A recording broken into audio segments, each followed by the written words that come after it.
हिंद महासागर में स्थित मालदीव आज भले ही एक टूरिस्ट स्पॉट के रूप में दुनिया में पहचान रखता हो, लेकिन क्या आपको पता है कि एक समय यह अफगानिस्तान की ही तरह टेररिस्ट डेस्टिनेशन बन सकता था। उस वक्त भारत ने समय रहते मालदीव की मदद की और मात्र 18 घंटे में मालदीव के हालात बदल दिए। ऐसा क्या हुआ था, क्या है इसकी पूरी कहानी, चलिए हम आपको बताते हैं। दरअसल ये बात 1988 की है, जब मालदीव में तख्ता पलट का माहौल था।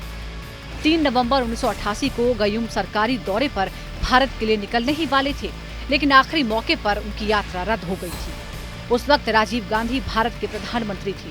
गयूम राजीव गांधी से मिलने भारत आ रहे थे। राजीव गांधी को चुनाव के चलते दिल्ली से बाहर जाना था, इसलिए उन्होंने राष्ट्रपति गयूम को फोन करके अपना दौरा आगे बढ़ाने के लिए कह दिया।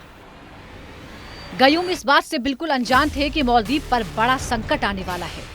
पूर्व राष्ट्रपति इब्राहिम नासिर ने एक बड़े बिजनेसमैन अब्दुल्ला लुतूफी और श्रीलंका के चरमपंथी संगठन प्लॉट के साथ मिलकर बगावत की पूरी तैयारी कर रखी थी। इस योजना को अमली जामा पहनाने के लिए श्रीलंका के लड़ाकू टूरिस्ट बनकर एक रात पहले ही मालदीव की राजधानी माले में घुस चुके थे। इनको लगा कि राष्ट्रपति गयूम भारत के लिए निकल चुके हैं, मगर वो मालदीव की राजधानी माले में प्रेसिडेंट हाउस में ही मौजूद थे। मालदीव की सरकार गिराकर कब्जा करने के मकसद से घुसे लड़ाकू राजधानी माले में जगह जगह फैल गए। सभी सरकारी बिल्डिंग में घुसकर कब्जा करना शुरू कर दिया। माले में चारों ओर गोलियों की आवाज गूंजने लगी। सरकारी दफ्तर, एयरपोर्ट्स, टेलीविजन टावर्स और रेडियो स्टेशन पर भी कब्जा हो गया। चप्पे चप्पे को आतंकियों ने घेर लिया। अब ये आतंकी प्रेसिडेंट हाउस की तरफ कदम बढ़ा रहे थे। राष्ट्रपति गयूम को यह खबर मिल गई थी कि उनके खिलाफ एक बार फिर विद्रोह हो गया है। आतंकियों के प्रेसिडेंट हाउस पहुंचने से पहले ही नेशनल सिक्योरिटी एडवाइजर गयूम को एक सेफ हाउस में ले गए। उधर आतंकियों ने मालदीव के एजुकेशन मिनिस्टर को बंदी बना लिया था।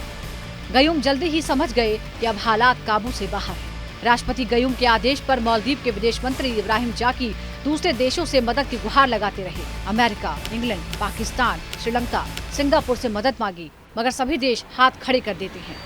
उस वक्त भारत ही एकमात्र देश होता है जो मालदीव में तुरंत सेना भेजने के लिए तैयार हो जाता है।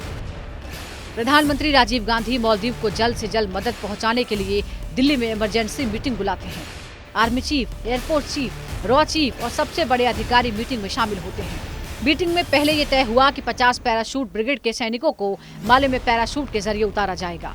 ये बात कहने में जितनी आसान थी, धरातल पर इसे लागू करना उतना ही मुश्किल था। मालदीव में छोटे छोटे सैकड़ों आइलैंड्स हैं। ऐसे में ये संभावना थी कि पैराशूट दूसरे आइलैंड पर चला जाए या समुद्र के पानी से टकरा जाए। इसके अलावा भारत के पास मालदीव की ज्योग्राफिकल लोकेशन की पूरी जानकारी नहीं थी, न राजधानी माले का मैप था। एक समस्या ये भी थी कि माले एयरपोर्ट पर आतंकियों का कब्जा था, तो लैंड करना संभव नहीं था। आखिरकार ये प्लान बनाया गया कि भारतीय जवान प्लेन से ही लैंड करेंगे, मगर ये प्लेन माले एयरपोर्ट पर नहीं, बल्कि माले के सबसे नजदीक हुलहुले आइलैंड पर लैंड करेगा। यहीं से माले शहर में एंटर किया जाएगा। यहीं से भारत ऑपरेशन कैक्टस की शुरुआत होती है। ये पहली बार था जब भारतीय सेना विदेशी जमीन पर किसी बड़े ऑपरेशन को अंजाम देने जा रही थी। मालदीव में समय बीतने के साथ हालात बद से बदतर होते जा रहे थे। आतंकियों का आतंक चरम सीमा पर पहुंच चुका था। आतंकियों ने प्रेसिडेंट हाउस को सीज कर दिया था। जनता से जमकर लूटपाट की जा रही थी।